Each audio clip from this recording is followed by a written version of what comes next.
So I thought that I'll start my talk with glazes. Before I came to pottery, I was in advertising for 7 years, and I've dabbled in many other art forms before pottery. But this is where my passion is. So, since you know me as somebody who teaches glazing, I thought I would show you a sample of the palette that we have created. Now, when we take a topic, whether it is blue or green or something, then we work around that, understanding all the materials that are used in creating that color. So this is a sample of lilac glazes. This is purple. Now, purple is achieved generally when we reduce copper and cobalt are both there in the glaze. So here you can see there is some reduction, and where the reduction is not happening, the colors are very different.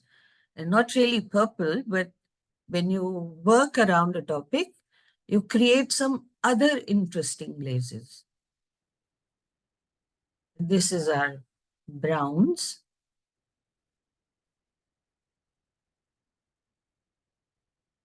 Greens. Greens are generally created in an oxidizing atmosphere. We choose copper and chrome. So we don't want any reduction happening in the kiln. But we can have a gas kiln also where we can get oxidation firing.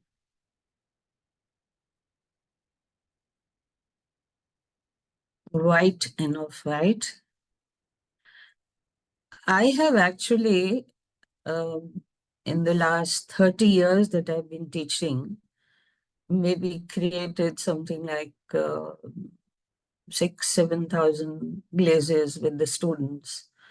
So this is just a glimpse at what is possible. And these are all fired to cone 9.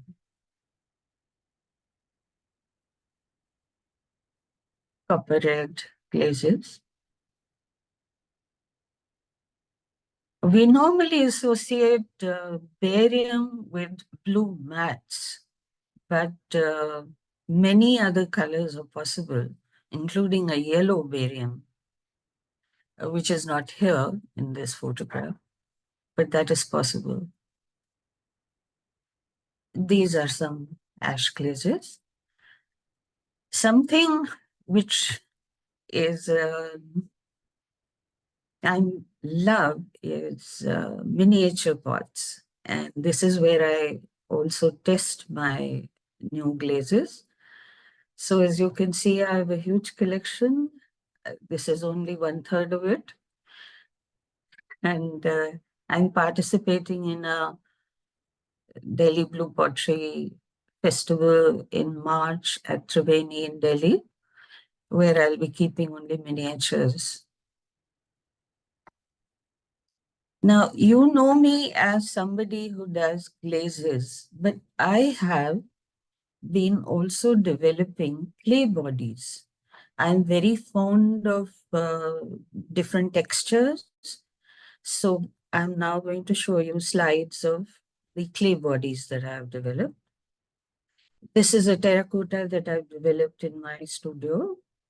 We get terracotta from outside and we add something else to it, either a full stoneware body or this one has just fire clay and china clay in it. So you are able to raise the temperature of the terracotta clay and fire it to a higher temperature. This is some work that I did a few years ago and I love it. I have not yet exhibited it.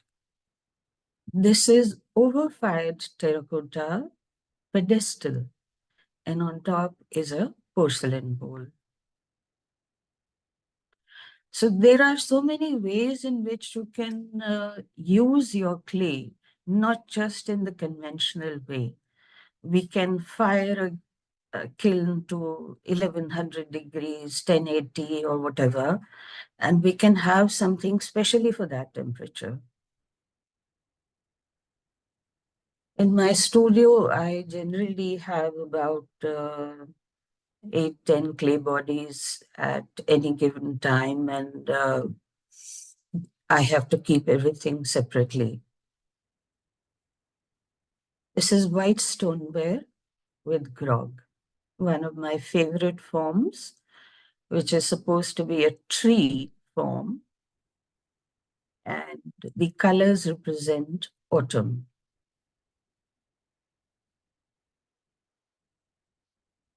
This is a dark stoneware body, again, something that I learned in Golden Bridge. Uh, it's very difficult to put in 40 years of work in a 1 hour talk. So I have just, put together the pieces that I like in my own work to give you an idea. This is stoneware, which is wood fired. It's the same clay body as you saw in the last photograph. And it makes so much difference.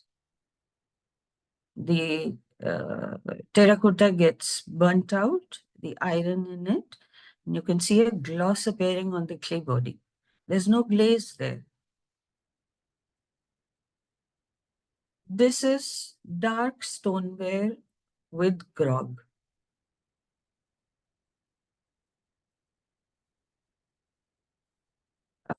They are both gas fired, but with the addition of terracotta, you can control the color of the clay body.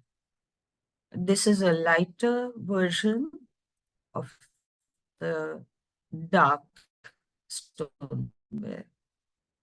So as you increase the quantity of terracotta or iron oxide, your color will become darker. This is a stoneware, dark stoneware that is fired in an anagama kiln. So it has ash on it, but it also has a special grog. This is not the normal fire clay grog. This is feldspar stone. It's very difficult to throw with. This is porcelain, gas fired.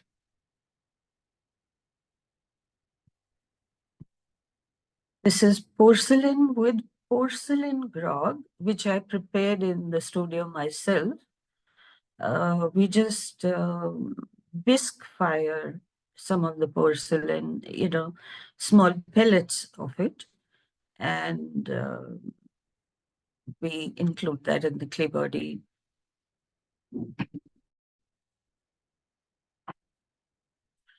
This is porcelain paper clay.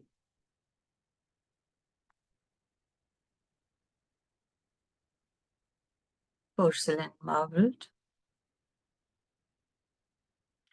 This is an experiment that I did at the time of an exhibition called Peace and Harmony Show.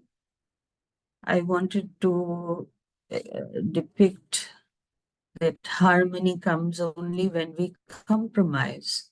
So I have used two different clay bodies with two different melting points, temperatures, and mixed them together, joined them together, and they are fired at 1200 degrees at a lower temperature.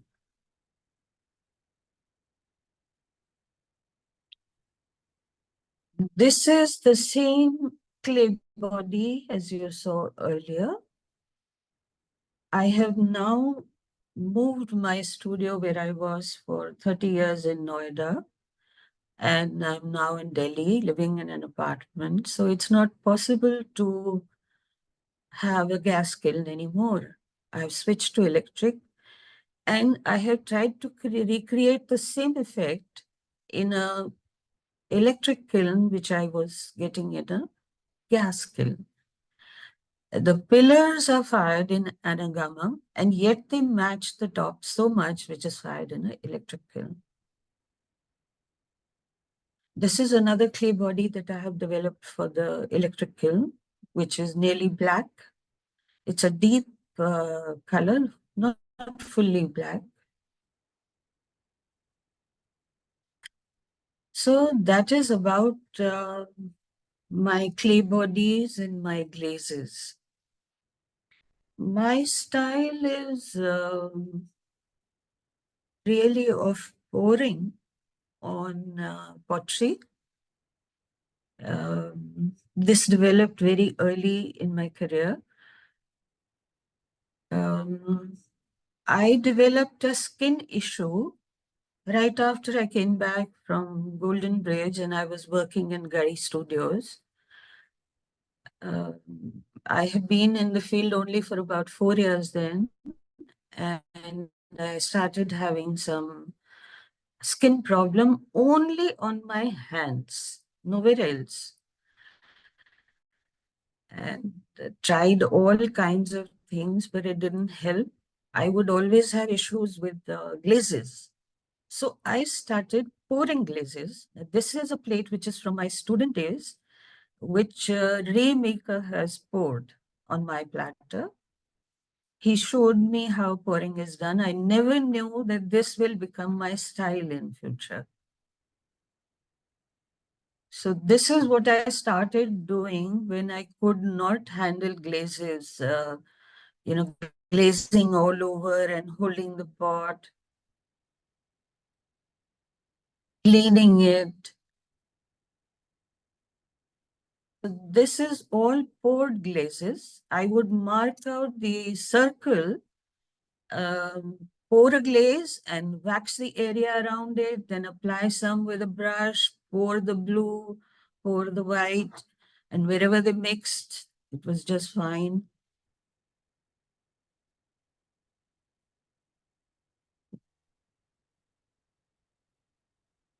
Some part of the work is composed and the other is left to, you know, glazes and slips to mix together. Here, the circle which represents moon or the sun has been left blank because this was in a wood firing and it's got very beautiful texture on it from the wood ash.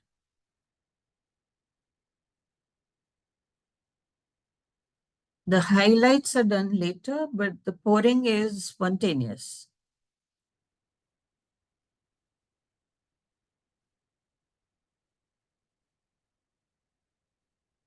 Sometimes I compose a lot and work with this. This is my platter, but the painting has been done by my husband. I'm not such a good artist, but I am very fond of this one.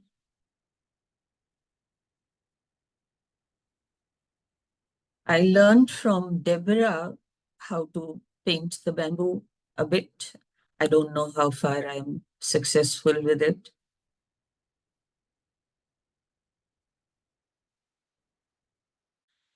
This is on terracotta and all spontaneous with the white highlights being done later. What is that called? With a cone, you know, or a brush, you slip trailer, you highlight certain areas. This is on porcelain, and all the glazes are poured and they change color and they mix with each other. Soon after that, I wanted to paint landscapes on my pots because I was also doing pots and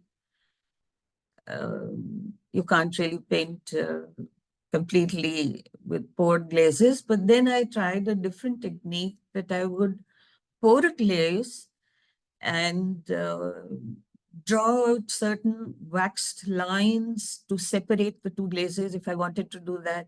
In some cases, the glazes meet, and in some, I controlled the application.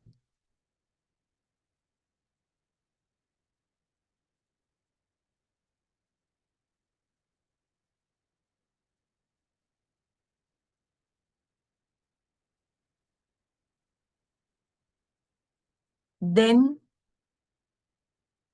the style changed again, but as you can see, they are still poured glazes. I had no issues with clay, so I could make whatever I wanted to, but I could not glaze it unless the glaze was in a mug and I can pour. This is again a tree form, and the title of this piece is Disappearing Tree Line, where we don't see so much of blue in the sky anymore. We see more of smog.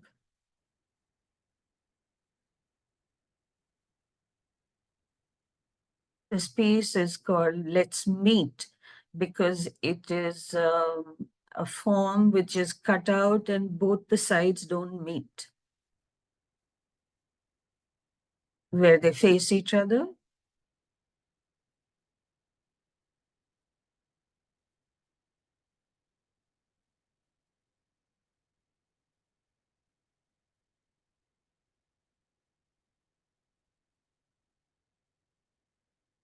This is Anagama fired.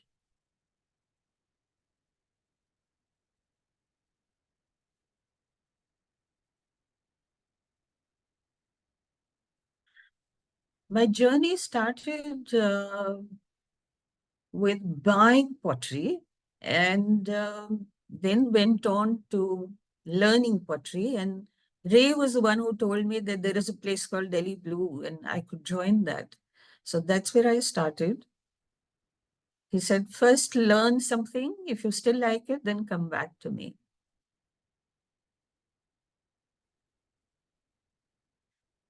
So as you can see, I like very clean forms. I don't know why. I've done some sculpture later on, but most of the pouring brings out a spontaneity to the form.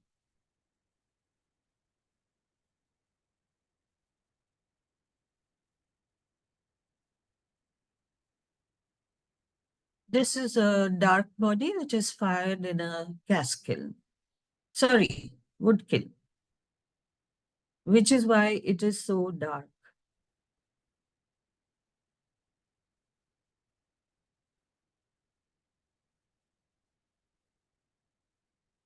My journey has been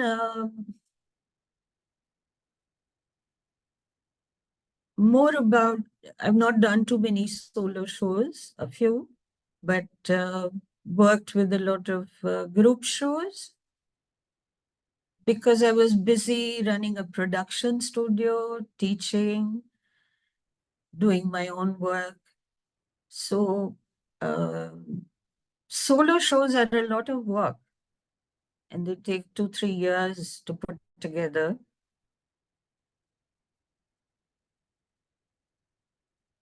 So I kept working and making things for the group shows was under some topics, which I'll share with you shortly.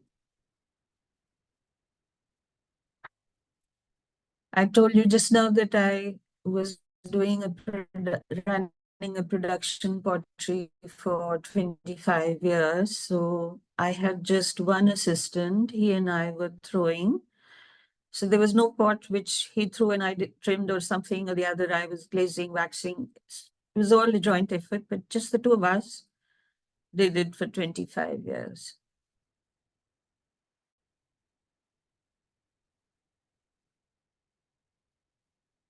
I'm showing a very brief glimpse into this.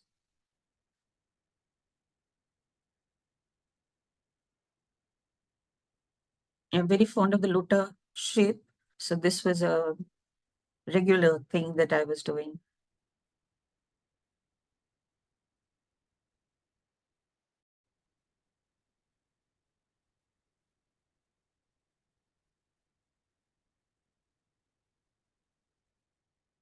This is a fruit bowl, which is about 18 inches, I think. And I rather like this piece. One of the reasons is that the middle patch, which you see, has a glaze which is made with only two materials. I never knew I was going to be so fascinated with glazes, but developing glazes became a passion. So working with materials which are just two materials which can create a glaze, the one which you're seeing in the forefront, the orange, that is with only three materials. So these are the kind of challenges I threw myself throughout.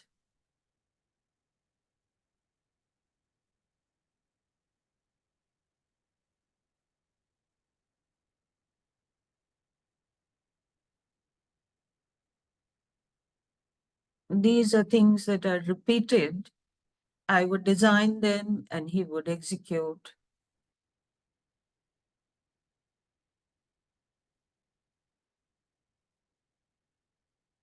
This is a vase very similar to something Deborah once presented me.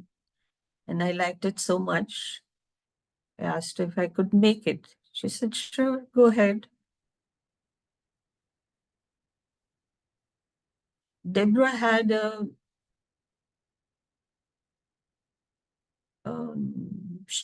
way that she would just walk around the studio, and when somebody was working, she would just pick up some clay and turn out something very unexpectedly. So there was a small cylinder sitting on somebody's wheel, and when she made a form similar to this. I'm showing you very few pieces because I can't put in 40 years of work together. So these are my all-time favorites. I think of all the work that I've ever done in pottery, I have not enjoyed any other piece as much as I've enjoyed making these stones. And after I made these stones, I don't know how many other stones I've made, perhaps hundreds. This is another favorite piece of mine, which was recently in the sculpture show at Triveni.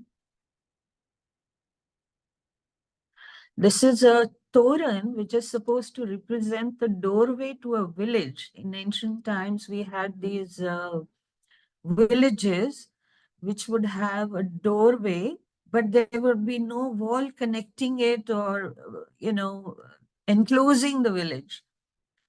So they were just something that the villagers could look upon as a symbol of their collectivity, the gateway to their village.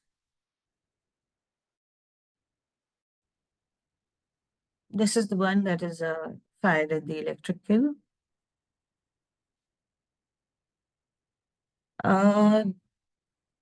This is a piece called Shiva and Shakti.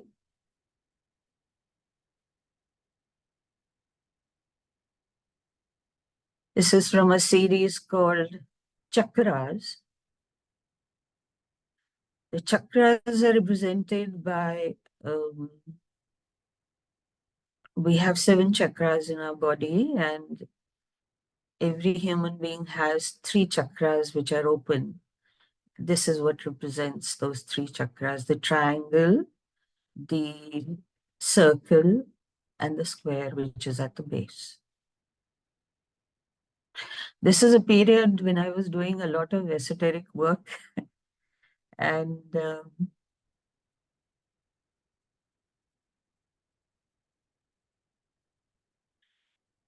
this one was the invitation card of one of my solo shows.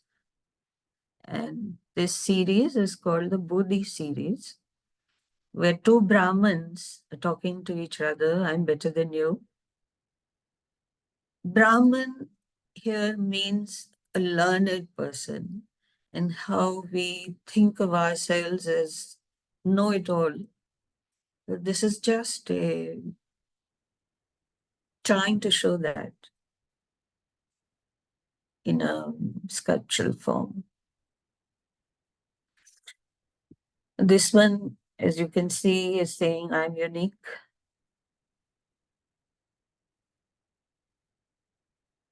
This is the tree series. This is another series I really enjoyed doing. This was for the porcelain show. I did a series which was titled I series. This represents the um, human body as well as the I of the Roman alphabet, I with the small alphabet and the dot on top, I. And the two flowers represent the ego and the higher self. So the ego has the same color as that of the lower eye, and the white represents the higher self.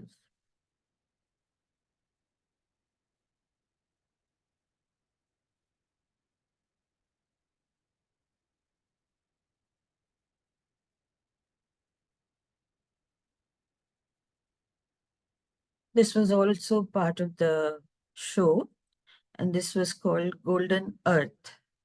And this piece is a graphic representation of a silver ornament that is worn in the South India. In the center of this piece, they keep vibhuti. This is a Shivlingam. The Shaivites wear it. It's a piece of jewelry. This is a pot from my student days. When I graduated from Golden Bridge, I thought this was the best pot I'd made, and I thought I'll give it to Ray as a token. But he gave it back to me. He said, no, I think you deserve to keep it. It's a milestone because when I went from Gari, I could not have well-rounded shoulders in a bottle. And this was the first piece that I made, which was successful.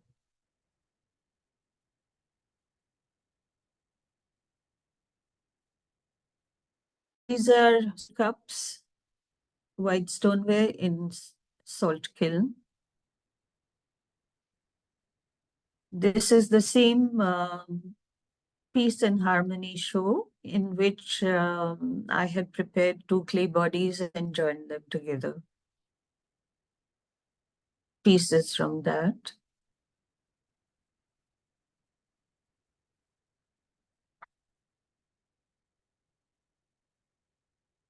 This is a series which is called Doors and Windows. And my take on this is that the shape is of a kamandal, and kamandal is something a mendicant uses because it is a symbol of non-attachment that he's given up. But his mind's windows are open to further knowledge, to debate, and that's the only way to grow. So somebody I had come across a poem somebody wrote, which I liked with this whole series, Doors and Windows.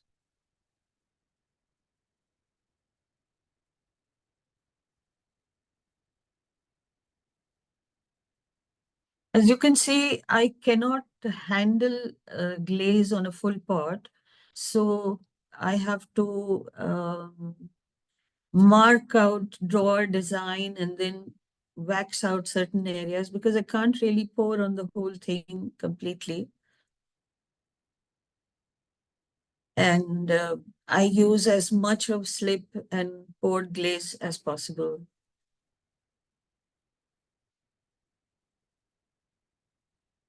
These are pieces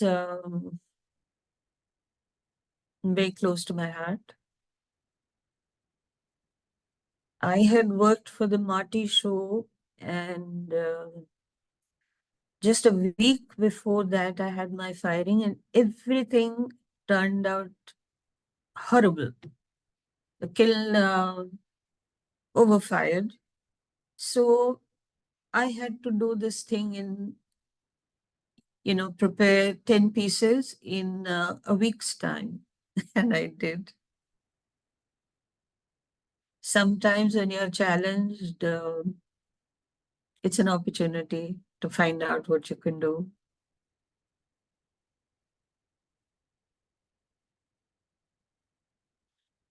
This is another one of my favorites.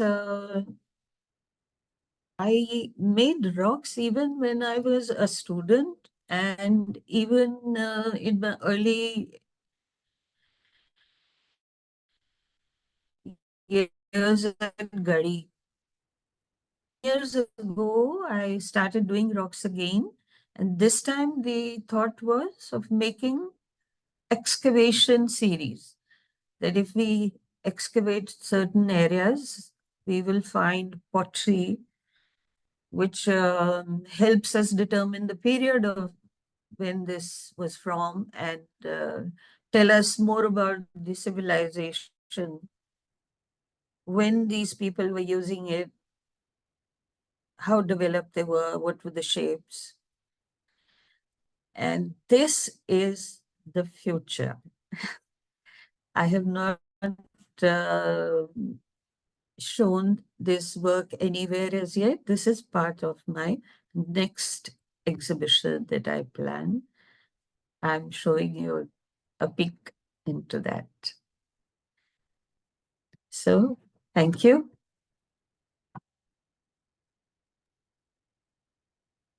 Awesome, Rachna. Fantastic. Thank you so much. Now, can we open it to the questions? Question answers? Anybody has any questions, please? Rachna, you okay to take Yeah. it? Okay. Yes. Anybody? Yes. Because I nice to get We have some. Kshitija, can you read the questions? I can't somehow see the questions. There are some questions, I, no? Vika said she has a question. I, Asking how did you I make see somebody's, yeah, I see somebody's question, which is saying, how did you make the tree? Well, it's grogged clay, and you make a slab out of it and cut out the form. It's a very long process. I normally throw very comfortably on the wheel, so using some other method is difficult for me. That is why I tried you know, the excavation series, because I wanted to break out of my comfort zone. So I worked with the excavation series, and it started off in the size of 6-7 inches, and it is now gone to about 20 inches, 24 inches. So I've been working with slab off and on. Rachna Kshitija here? Yes. It was a visual treat seeing your work. Amazing. I'm awestruck. I have a very basic question. Since you've been doing Yeah. so much work, so much glaze testing, how do you go Yeah. about, you know, each batch you make, or how do you maintain, and how do you go back to it, or do you keep any record of how you? Yes. Every batch has a diary that they maintain, and we start the course with studying all the materials. whether it is a single material. We test each material separately. Then we do the two material tests, which two materials can give us a glaze. Then we build up to third material, fourth material, and keep adding materials and then come to the color.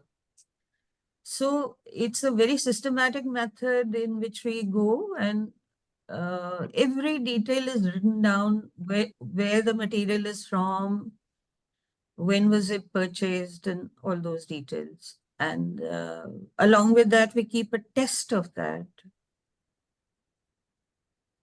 Okay.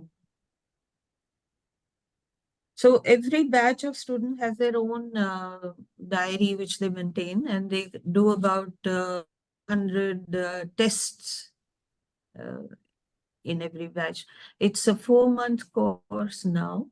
Earlier, it used to be a 1-year course, not 10 months. But these days, everybody wants the McDonald way to do things instantly. So they want a shorter course. But I'm sure 4 months will be giving out a lot of insight. Huh. Okay. So the clay bodies that I developed, I've shown you, and some of them are now available with this gentleman from Boria. He's making a clay body that I developed. Most of the people here are using it now. For many, many years, we are using the Yeah, same. yes, Your recipe. Yeah. Chair, Tini wanted to ask some one questions. She's there? Yeah. yes. Tini. Hi, Yeah. ma'am. Hello, hi Tini. Ma'am, I missed something in between. You were talking about the anagama grog that you had made, which was the feldspar stoneware grog. Yes. What exactly was it? I heard half of it. Did you say feldspar stoneware or something Yes, else? it's a basically you see feldspar in the form of a powder, no? You're used to that. I have sourced feldspar as a stone Oh, okay. from one of these suppliers, and it's broken into small pellets. Well, it's Okay. not small, it's the size of chane ka dana. Okay. So it has been added as grog, and when it matures, it looks like a complete glaze wherever it is. Ah, right. It's not Because just like a grog of a clay. Hmm. This is like a complete because feldspar has alkaline, acidic, and neutral, everything in it. So it looks a complete clay body. Okay. And with a shine, because feldspar melts at 1200. So this has a shine also. Okay. And this was mixed just for anagama, or have you tried it in a gas Just for stove? anagama. Well, I've tried it in anagama, but I have other pieces that I've not fired yet. So I'll be firing it in electric kiln. So would you be I- putting any wards or something under that piece? Yes, we have to. We have to. There's something else I wanted to show you. Can you see this? This is a white stoneware that you're all using. And this is in the electric kiln. And I've been able to get a slight orange look in the chino glaze in electric. And this is a clay body which is slightly darker with a bit of terracotta. And this has also been fired in the electric kiln. And this is the clay body which I developed, a darker clay body in the electric kiln. So I have achieved reduction in the electric kiln. this I thought would be very interesting because normally we get very pale results in the electric with our white clay body. So I'm constantly testing clay bodies and glazes more than doing pottery and doing tests.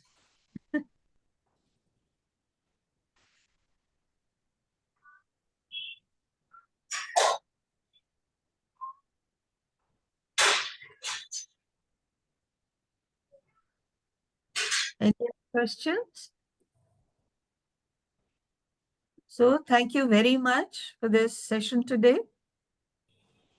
Thank you, ma'am. You're so welcome. Thank you so much, Rachna, for giving your time. It was absolutely awesome session.